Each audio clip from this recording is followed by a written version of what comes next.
आप देख रहे हैं बीजापुर समय। मैं आपके साथ खलील कलादगी। मौजूदा दौर में मुसलमान की जिम्मेदारियों पर बीजापुर में इस्लामिक स्कॉलर और इस्लामिक रिसर्च सेंटर के सदर एडवोकेट फैज़ सैयद का खुसूसी खिताब।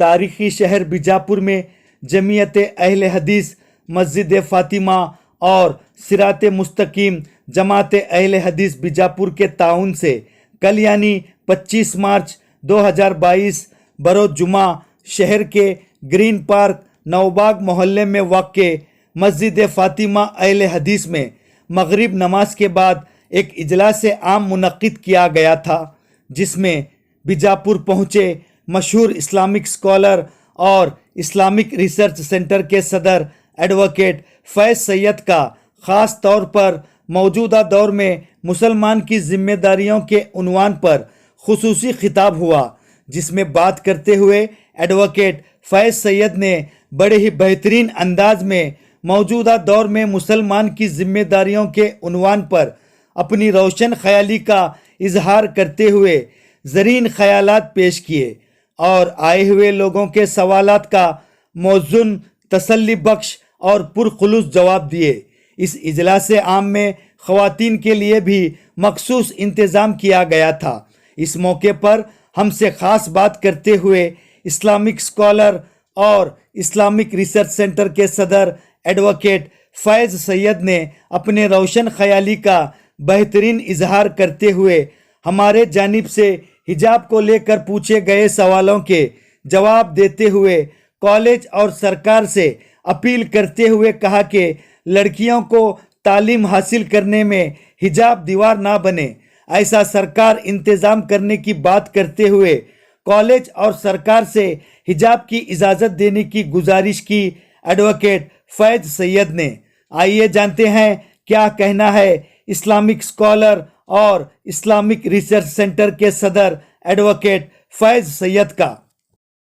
बिस्मिल्लाहिर्रहमानिर्रहीम, अल्हम्दुलिल्लाहि रब्बिल आलमीन वस्सलातु वस्सलामु अला रसूलिहिल करीम, अम्मा बाद। आज अल्हम्दुलिल्लाह बीजापुर शहर में जो है प्रोग्राम हुआ और प्रोग्राम इस टॉपिक पर ऑर्गेनाइज़ किया गया था कि मुसलमानों की इस दौर हाजिर में क्या ज़िम्मेदारियाँ हैं, जिसमें अल्हम्दुलिल्लाह लोगों को ये बात बताई गई कि मुसलमानों की दौर हाजिर में बड़ी ज़िम्मेदारियाँ हैं। इसमें से एक अहम ज़िम्मेदारी है कि हम अपने नॉन मुस्लिम भाइयों को इस्लाम के बारे में बताएं ताकि जो गलतफहमियाँ उनमें पाई जाती दूर हो।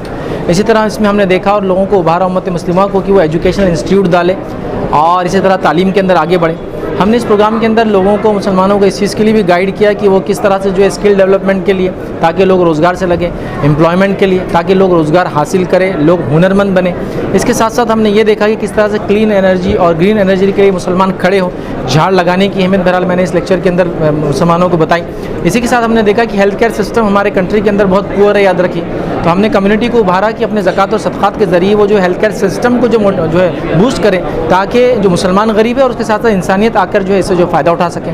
हमने इस लेक्चर के अंदर बहुत सारी मुसलमानों को बातें बताई कि तालीम के ताल्लुक़ से जो पाई जाने वाली गलतफहमियाँ थी, ख़ासतौर से औरत की तालीम और उसके ताल्लुक़ से जो गलतफहमियाँ थी वो दूर की गई कि औरत का तालीम लेना बेहद ज़रूरी, याद रखिए। और तालीम वजह नहीं है उनके बिगाड़ की, बल्कि तालीम नहीं होने से जो है समाज के अंदर जो है बिगाड़ आता है। और हमने ये बात देखी और मैंने ये बात बताई कि एक इंसान, एक मर्द को अगर आप तालीम याफ्ता करते हैं तो एक फ़र्द को, एक इंडिविजुअल को तालीम याफ्ता करते हैं, लेकिन एक औरत की तालीम पूरे नस्ल की और जनरेशन की बहरहाल तालीम होती है। इसी तरह मुसलमानों का जो मजमा है, जमात, हमने उनको बहुत सारी इस्लाह की बातें बताई और किस तरह से रमज़ान उनके लिए एक ऐसा महीना बन सकता है जो उनमें चेंज ला सकता है, वो बातें रखी।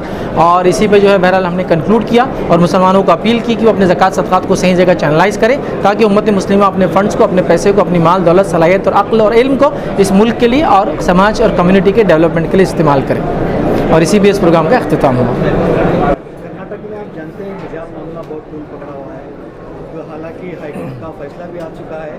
क्या मुस्लिम लड़कियां बिगर हिजाब के कॉलेज जा सकती हैं? देखिए, जो मुस्लिम लड़कियां जो हिजाब का मसला है, मैं जहाँ तक कर्नाटक हाईकोर्ट का जो डिसीजन जानता हूँ वो सिर्फ इस हद तक है कि वो एजुकेशनल इंस्टीट्यूट्स और इदारे जिनके अंदर ये कंपलसरी वहाँ है, सब जगह नहीं है। तो अगर कोई एजुकेशन इंस्टीट्यूट इस चीज़ में रियायत देता है तो वहाँ जाने में तो कोई मसला ऑलरेडी है ही नहीं, याद रखें। तो ये कुछ इदारों का मसला है, पूरे इदारों का नहीं। और ये गलतफहमी जो लोगों को ये है कि सारे मुसलमानों को हिजाब बैन कर दिया गया, वैसा भी नहीं है। ये सिर्फ इंस्टीट्यूट में पर्टिकुलर जो गवर्नमेंट है, एफिलिएटेड है या उसकी जो भी कैटेगरी आपकी उसके लिए है। तो मैं गुजारिश ये करूँगा कि अगर वो मजबूर करते हैं, और यहाँ हिजाब का मसला नहीं, उसका आपका मसला याद रखिए। तो अगर वो मजबूर कर रहे हैं तो जाहिर सी बात है फिर आप अगले साल से कोई दूसरे इंस्टीट्यूट में बहरहाल एजुकेशन गेन करें। और अगर कॉलेज उसको परमिट करता है, चूँकि उनकी कमेटी के ऊपर डिपेंड है, और मैं अपील भी करूँगा कॉलेजेस से कि वो इसको परमिट करे कि मुस्लिम लड़की जो है एजुकेशन से दूर ना हो, बल्कि वो हिजाब के साथ अपना एजुकेशन गेन करें। और वैसे भी हमने देखा हमारे नॉन मुस्लिम बहनें जो है गले में डालती हैं, हमारी मुस्लिम बहन खाली सर तक उसको ले जा रही है। मैं समझता हूँ इसमें कोई टेक्निकल और एजुकेशन में हिंड्रेंस वाला इशू नहीं है कि भाई कोई मुंह पे अगर डाल दे तो समझ में आ रहा है कि एजुकेशन कौन ले रहा समझ में नहीं आएगा, बट ये तो सिर्फ सर की बात है स्कार्फ की। मैं समझता हूँ, अपील करूँगा कि इस मामले में मुसलमान लड़कियों को रियायत दी जाए।